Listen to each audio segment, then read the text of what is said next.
Welcome to Brainish English Stories. I knew a tall young man named René de Bournval. He was a nice man, but he was often sad and didn't seem to like many things. He didn't trust people easily, and he could quickly point out how fake society was. He would often say, "There are no truly good men, or at least they only seem good when you compare them to people worse than them." René had two brothers, but he never saw them. They were the Messrs de Corsels. I thought they must have had a different father because they had a different last name. I had heard that their family had a strange story, but I didn't know the details. I liked René a lot, and we soon became close friends. One evening, when I was having dinner with him, I asked him by accident, "Are you the son of the first or second marriage?" René became pale, then turned red, and didn't speak for a few moments. He looked embarrassed. Then he smiled in his sad and gentle way, which was normal for him, and said, "My dear friend, if you are not too tired, I can tell you some very strange things about my life. I know you are a smart person, so I am not worried that our friendship will change because of what I say. And if it does change, then maybe we shouldn't be friends anymore." My mother, Madame de Corsels, was a small, shy woman. Her husband married her because of her money, and her whole life was very hard. She was loving, shy, and sensitive, but her husband, the man who was supposed to be my father, was very unkind to her. He was a rough man, a country gentleman. 1 month after they got married, he started living a bad life, spending time with other women who were the wives and daughters of the people who worked for him. He still had 3 children with my mother, including me. My mother didn't say anything and lived in that loud house like a little mouse. She was quiet, nervous, and always looked scared. Her eyes were always moving, like she was afraid of everything. But she was very pretty, with pale blonde hair, though her hair seemed to lose its color because she was always so scared. One of my father's friends, Monsieur de Bournval, often visited our house. He was a widowed man, someone people were afraid of. He was both kind and strong and could make tough decisions. He had a black mustache and was tall and thin. I look a lot like him. He was a smart man and read many books, which made him different from others. He was a friend of a famous writer named Rousseau, and he learned many ideas about how people should live differently, without old rules or unfair laws. It seems that he loved my mother, and my mother loved him. But they kept it a secret, and no one knew about it. My poor mother, who was always sad and alone, must have loved him very much. She listened to his ideas and believed in free love and independent thinking. But she was too shy to say these things out loud, so she kept all her feelings inside. My 2 brothers were not kind to my mother, just like their father. They never hugged her or showed her any love. They were used to seeing her treated as if she didn't matter, so they treated her like a servant. I was the only one of her sons who truly loved her, and she loved me back. When she died, I was 17 years old. I need to explain something so you can understand what happened next. My mother and father had gone to court, and my mother won. She was given most of the property, and because of the clever work of a lawyer who helped her, she was allowed to write a will and leave her things to whoever she wanted. We were told that my mother had left a will at the lawyer's office, and we were asked to be there when it was read. I remember it like it happened yesterday. It was a very serious moment, full of drama and surprise. It felt like my mother, even after she had died, was fighting back against the way she had been treated. From her grave, she was asking for freedom after a life of being oppressed and hurt by us.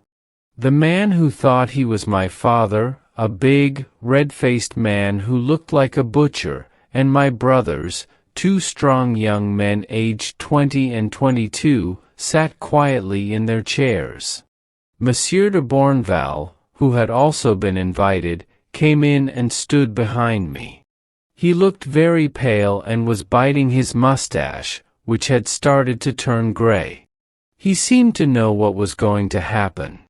The lawyer locked the door and then opened the envelope in front of us. It was sealed with red wax, and he didn't know what was inside until he opened it. Then, he started to read my mother's will. My friend stopped talking for a moment, stood up, and took an old piece of paper from his desk. He unfolded it, kissed it, and then continued, "This is my mother's will. I, and Catherine Genevieve Mathilde de Croixlus, the legal wife of Leopold Joseph Gontran de Courcelles, being of sound mind and body, wish to say my final words. First, I ask God and my dear son René to forgive me for what I am about to do. I believe that my son's heart is big enough to understand me and to forgive me.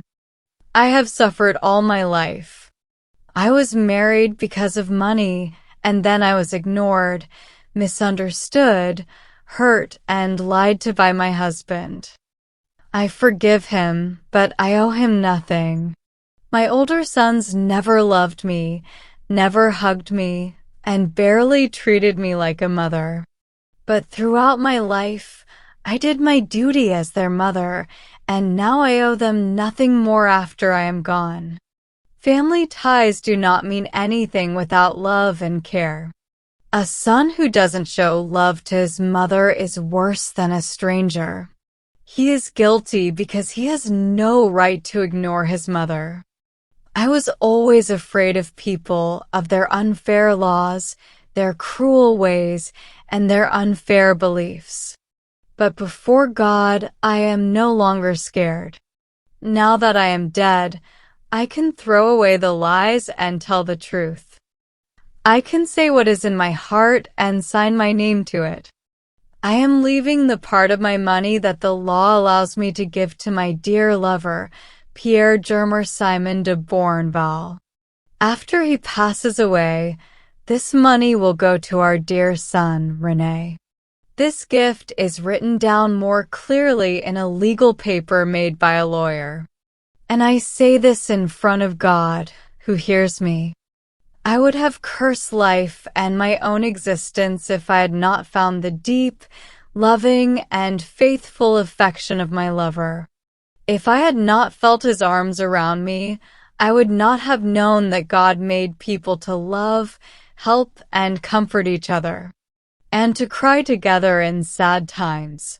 Monsieur de Courcelles is the father of my two older sons, but René was born because of Monsieur de Bournval. I pray to God, who controls all things, that father and son will rise above the rules of society, love each other until they die, and love me too, even in my grave. These are my final thoughts and my last wish. Mathilde de Croixlus. Monsieur de Courcelles stood up and shouted, "This is the will of a crazy woman." Then Monsieur de Bournval stepped forward and spoke in a loud, clear voice. He said, "I, Simon de Bournval, promise that everything written here is the truth. I have letters to prove it." When he said this, Monsieur de Courcelles moved towards him, and I thought they were about to fight. They both stood there, tall, one big and the other thin, both shaking. My mother's husband mumbled, "You are a worthless man." And the other replied in a firm, strong voice, "We will settle this later, monsieur. I would have hit your ugly face and challenged you long ago if I had not first cared about the peace of mind of the poor woman you made suffer so much." Then he turned to me and said, "You are my son. Will you come with me? I cannot force you, but I will take you if you want to come." I shook his hand without saying a word, and we left together. I felt like I was losing my mind. 2 days later, Monsieur de Bournval killed Monsieur de Courcelles in a duel. My brothers stayed quiet to avoid a big scandal. I offered them half of the fortune my mother left me, and they accepted it. I took my real father's name, giving up the one the law gave me, because it was not truly mine. Monsieur de Bournval died 3 years later, and I still feel great sadness. He got up from his chair, walked around the room, and then stopped in front of me. He said, "I think my mother's will was one of the most beautiful, honest, and brave things a woman could ever do. Don't you agree?" I reached out my hands to him and said, "I definitely agree, my friend."